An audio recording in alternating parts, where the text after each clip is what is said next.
نخبة نجوم شعراء الخليج.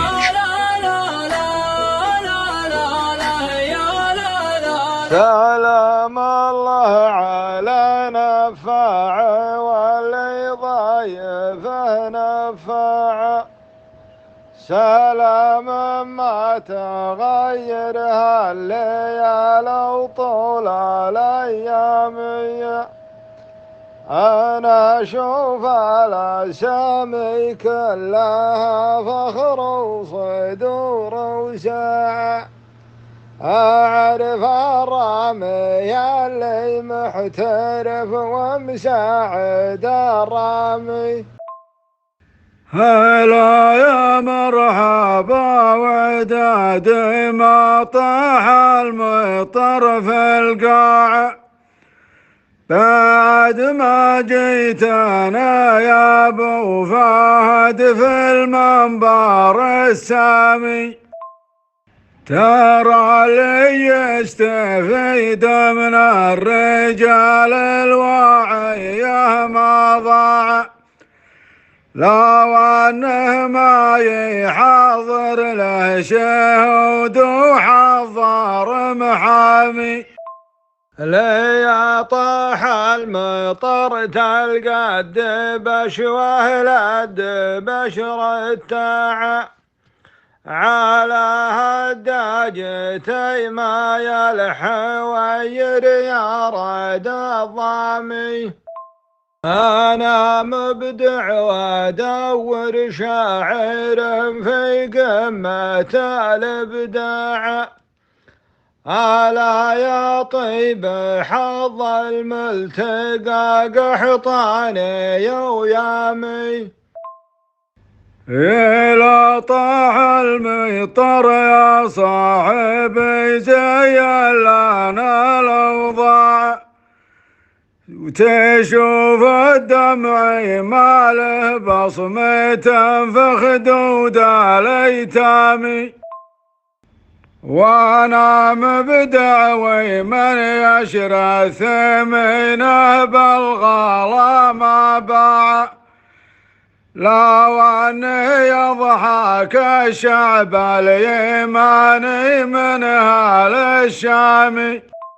عسى الأيتام ما يبكون في المرواح والمرجاع، أنا ما ودي أذكرك قبل العام والعامي، لكن حياكم الله واقلطوا بين الحسا وانطاع، ترى الموعد عليكم يا ابو راشد موعد الزامي.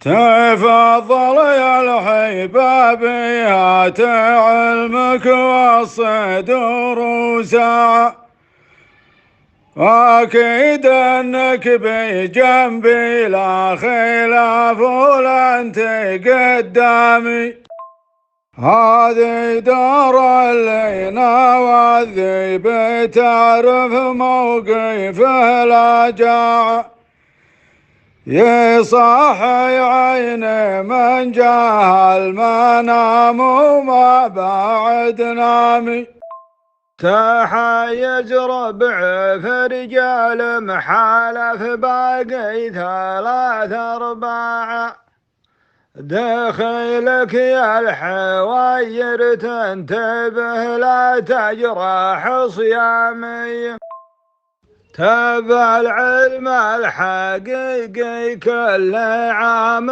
نكتشف الأوضاع، يا بعد الفرق في حب الخيشوم وحب الأقدام، أبشركم بخير ولا توجد يا طويل الباع، ترى بغداد تبقى لو تذكر عهد صدامي، عارف الراس يبقى في محله والكراع كراع، ومن حب القدم جعله مكان طاحي مقامي.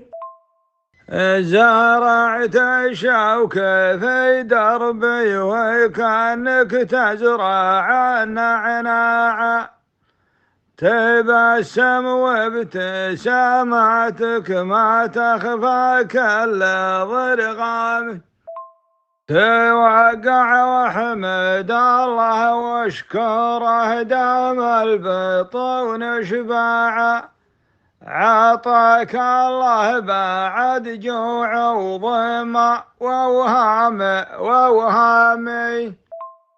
يقولون الرجال الكيال من على الأضلاع، تباين في الضلوع وتلتهب في جرحها الدامي. يا ليت مهندس المصنع يراعي حالات الصناع، ما دام الله عطاه من الذهب وخيامه والخامي.